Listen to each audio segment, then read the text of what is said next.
afternoon. We all know it's important to breathe. We all breathe, or else we wouldn't be here. But did you know that the way you breathe, how you physically breathe in your body, has an effect on multiple aspects of your body and your well-being?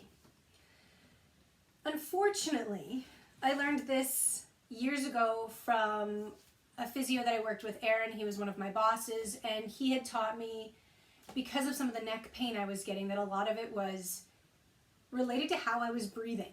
And he called me a shoulder breather. And I now use that word in regular, everyday aspects of my life, and it's funny to think of that something that sounds so awful is common in most of us, especially people who sit at a desk all day. When we sit, especially hunched over at a desk, it's not as easy to breathe through our belly. So we end up breathing through our neck, and we breathe up and in and out. So when we breathe up, we use our traps and our levators and our scalenes even, and we're lifting our lungs open by pulling up our neck and shoulder muscles, and then exhaling by letting them go. This is the same practice of breathing that Christopher Reeves had after his paralysis, and it was the one way he was able to breathe without using a breathing machine and oxygen machine. The only difference is he was paralyzed. We are not. We don't really have a lot of excuses for this, so we can fix it. So it took a lot of time and practice, and when he first told me to start breathing through my belly, it was the most challenging thing I had ever done. And then when I was doing my yoga teacher training, we did a practice and we learned how to breathe through our bellies, and all of a sudden while doing it, it was that aha moment, and I understood how to do it and why to do it.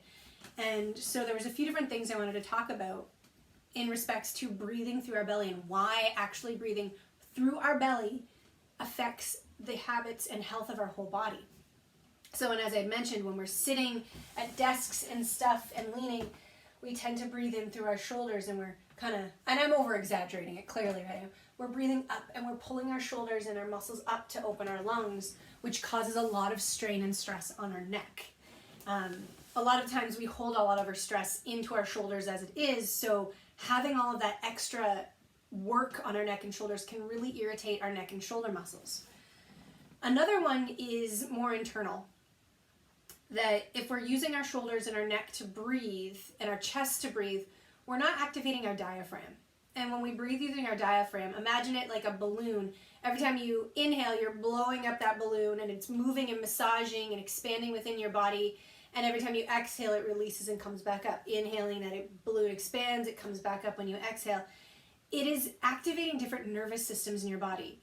Your digestive system, your full nervous systems, and even some of your lymphatic systems get activated when you're doing this. So it helps with your overall health. Anybody who has a lot of digestion issues, this is a big one, because when we breathe into our belly and that balloon expands, when our diaphragm expands, it pushes down and moves some of the organs and stuff and gives them a little bit of a massage, which keeps our digestive system working properly and actively. So that's a big one. Another one is a creation of a stress response. So at one point, a lot of us were taught that you needed to have that rock hard, hold it in, suck it in, look good all day abs, which does not work.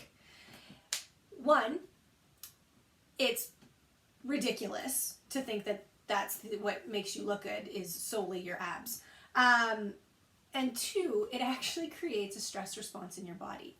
So because you're activating your abdominal muscles the entire time when you do this and you're not breathing into your belly, that set of muscles being activated like that is the same response as your body preparing for impact. It's preparing for danger, for a punch, for an attack, for something. So while your body is holding its entire core system strong, it is signaling through your nervous systems and all of the different reactive systems in your body that there is something wrong.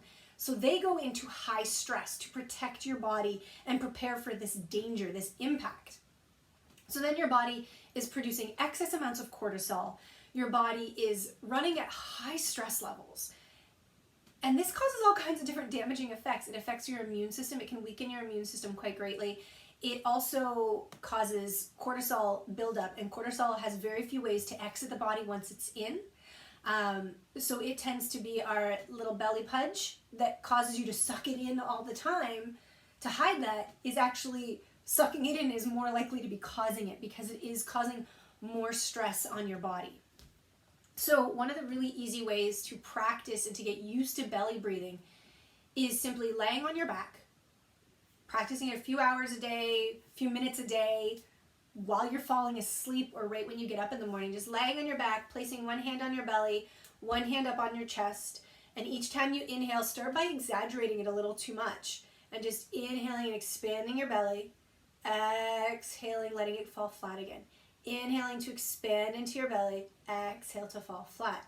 As you get used to doing this, your chest and your shoulders will move a little less, and your belly will start to be your main source of breathing, and it'll start to calm your body a little easier, and it'll start to help all, like I said, the nervous systems, your digestive systems, your body's reactive systems will start to relax a little bit, and it'll become more natural. The more and more we do this practice of breathing through our bellies, the more natural it becomes. And I'm not saying you're going to breathe all day, every day through your belly. I don't. I breathe as much as I can through my belly, but a lot of times if I'm sitting in my car or if I'm sitting at my computer or my desk, my shoulders and my back are where that breath is going to come from. Sometimes, and in this ever so corseted, high-waisted leggings kind of world that we live in, I can't always breathe through my belly when I'm sitting up because my leggings are tight and they're compressing things in. So I start to breathe through my rib cage if I can. And that is simply, as you inhale, you imagine your expanse of a rib cage coming wide. Exhale, letting it drop in.